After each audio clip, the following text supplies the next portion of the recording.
terkasih, selamat pagi. Salam jumpa lagi dalam Sabda Siap Saji 27 Desember 2020. Marilah kita berdoa dalam nama Bapa, Putra, dan Roh Kudus. Amin. Bapa penuh kasih, Engkau luar biasa telah memberi kepada kami keluarga kudus Yesus, Maria, Yosef, yang menjadi sumber teladan kehidupan keluarga kami masing-masing.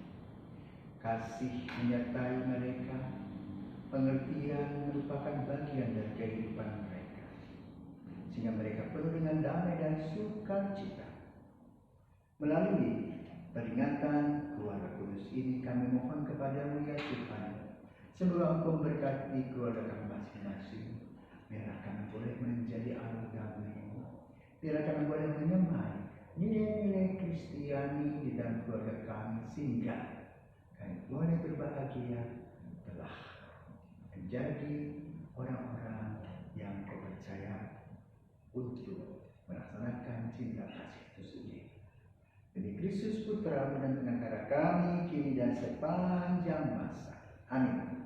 Tuhan bersamamu dan bersama rohmu. Inilah Injil Yesus Kristus menurut Lukas. Dimuliakanlah Tuhan. Ketika genap waktu pentakbiran menurut hukum Taurat, Maria dan Yusuf membawa anak Yesus ke Yerusalem untuk menyerahkan dia kepada Tuhan, seperti ada tertulis dalam hukum Tuhan. Semua anak laki-laki sulung harus dikuduskan bagi Allah. Juga mereka datang untuk mempersembahkan kurban menurut apa yang difirmankan dalam hukum Tuhan, yaitu sepasang burung terkukur dan 2 ekor anak merpati. Adalah di Yerusalem seorang bernama Simeon. Ia seorang yang benar dan saleh hidupnya, yang menantikan penghiburan bagi Israel. Roh Kudus ada di atasnya, dan kepadanya telah dinyatakan oleh Roh Kudus bahwa ia tidak akan mati sebelum melihat Mesias, yaitu Dia yang diurapi Tuhan. Atas dorongan Roh Kudus, Simeon datang ke bait Allah ketika anak Yesus dibawa masuk oleh orang tuanya untuk melakukan apa yang ditentukan hukum Taurat. Simeon menyambut anak itu dan menatanya sambil memuji Allah, katanya, "Sekarang Tuhan, biarlah hamba-Mu itu pergi dalam damai sejahtera sesuai dengan firman-Mu. Sebab mataku telah melihat keselamatan yang daripada yang telah Engkau sediakan di hadapan segala bangsa. Itu terang yang menjadi pernyataan bagi bangsa-bangsa lain dan menjadi kemuliaan bagi umat Israel."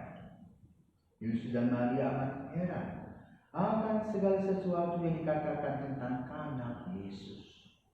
Lalu Simeon memberkati mereka dan berkata kepada Maria, ibu anak itu, "Sesungguhnya anak ini ditentukan untuk menjatuhkan atau membangkitkan banyak orang di Israel, dan untuk menjadi suatu tanda yang menimbulkan perbantahan, dan suatu pada akan menembus jiwamu sendiri, supaya menjadi nyata pikiran hati banyak orang." Pada waktu itu ada pula di Yerusalem seorang nabi perempuan, yaitu Fanuel, dari suku Asyer, namanya Hana. Ia sudah sangat lanjut umurnya. Sesudah menikah, ia hidup 7 tahun bersama suaminya, dan sekarang ia sudah janda berumur 84 tahun. Ia tidak pernah meninggalkan bait Allah dan siang malam beribadah dengan berpuasa dan berdoa. Pada hari itu Hana pun datang ke bait Allah dan mengucap syukur kepada Allah, serta berbicara tentang anak Yesus kepada semua orang yang menantikan kelepasan untuk Yerusalem. Setelah menyelesaikan semua yang harus dilakukan menurut hukum Tuhan, kembalilah Maria dan Yusuf beserta anak Yesus ke kota kediaman mereka, yaitu kota Nazaret di Galilea. Anak itu bertambah besar dan menjadi kuat, penuh hikmat dan kasih karunia Allah ada padanya. Demikianlah Injil Tuhan. Terpujilah Kristus. Saudara terkasih, mungkin lagu timang-timang sudah sejak zaman dulu. Timang-timang Yesus guru saya, tentu dinyanyikan oleh Simeon betapa dia harus bersuka cita.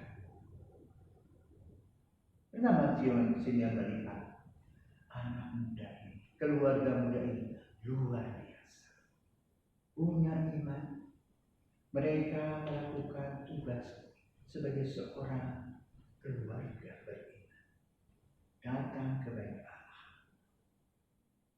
dan membawa bayi,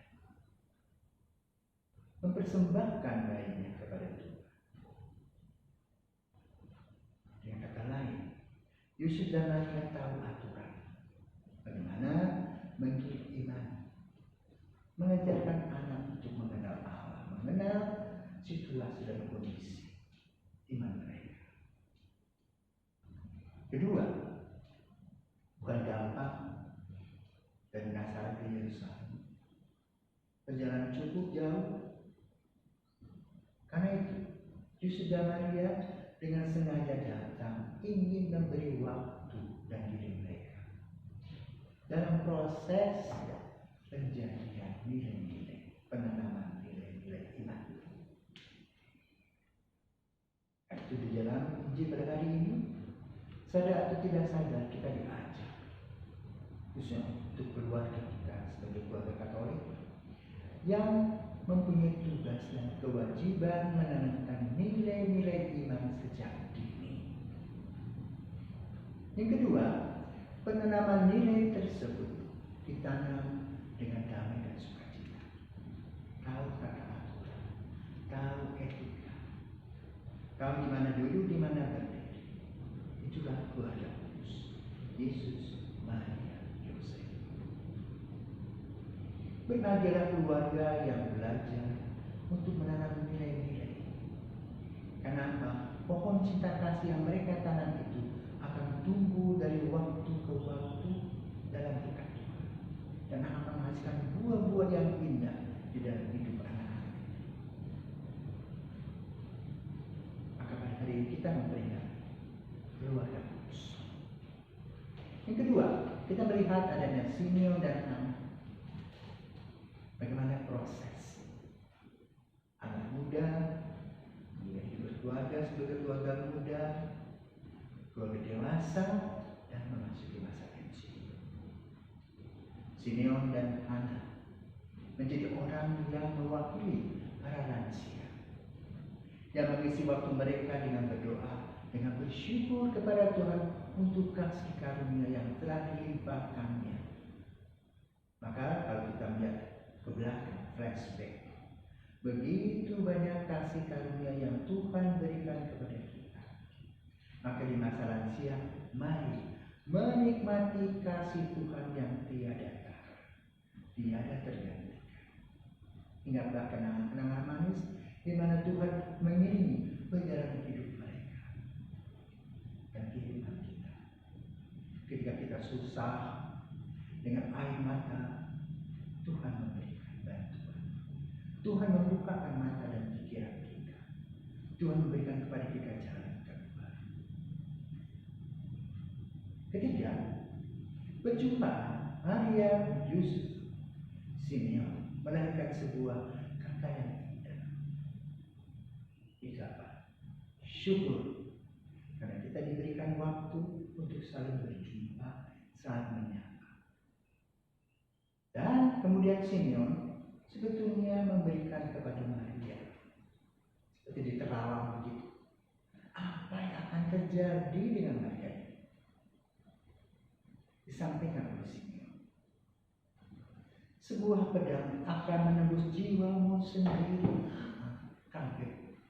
Tetapi Maria menyimpannya dalam hati dan merenungkannya. Pasti adalah Tuhan sudah mulai dengan terang Roh Kudus-Nya. Tuhan pula akan menyertai Maria dalam terang Roh Kudus. Maka siapa takut? Yusuf pun juga sebagai bapa pengasuh Yesus mendengar bahwa sebagai ayah bertanggung jawab kepada kehidupan keluarga Nazaret, maka kerja keras dan doa. Lalu keluarga kudus menjadi sumber terang kehidupan kita. Juga batu lansia. Simeon dan Hana menjadi contoh dan teladan. Bagaimana di masa senja boleh menikmati kasih Tuhan yang tiada tara.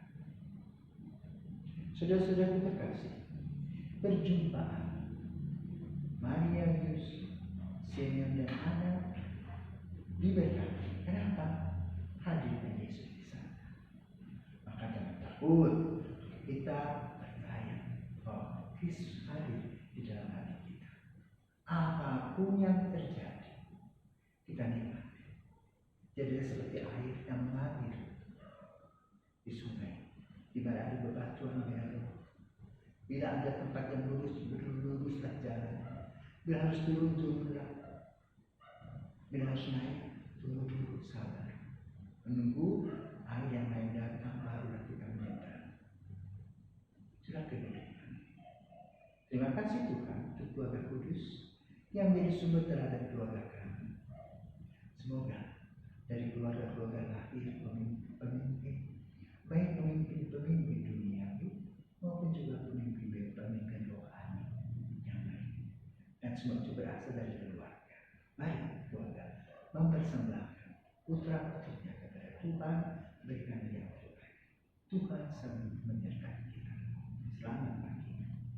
Mari kita berdoa kepada penuh kasih. Terima kasih untuk keluarga yang Engkau berkati. Terima kasih juga untuk kesempatan di mana kami tumbuh dan berkembang dalam cinta kasih yang Engkau urai seperti sebuah cincin yang tiada berhenti. Sertailah keluarga-keluarga yang belum mengalami damai sejahtera.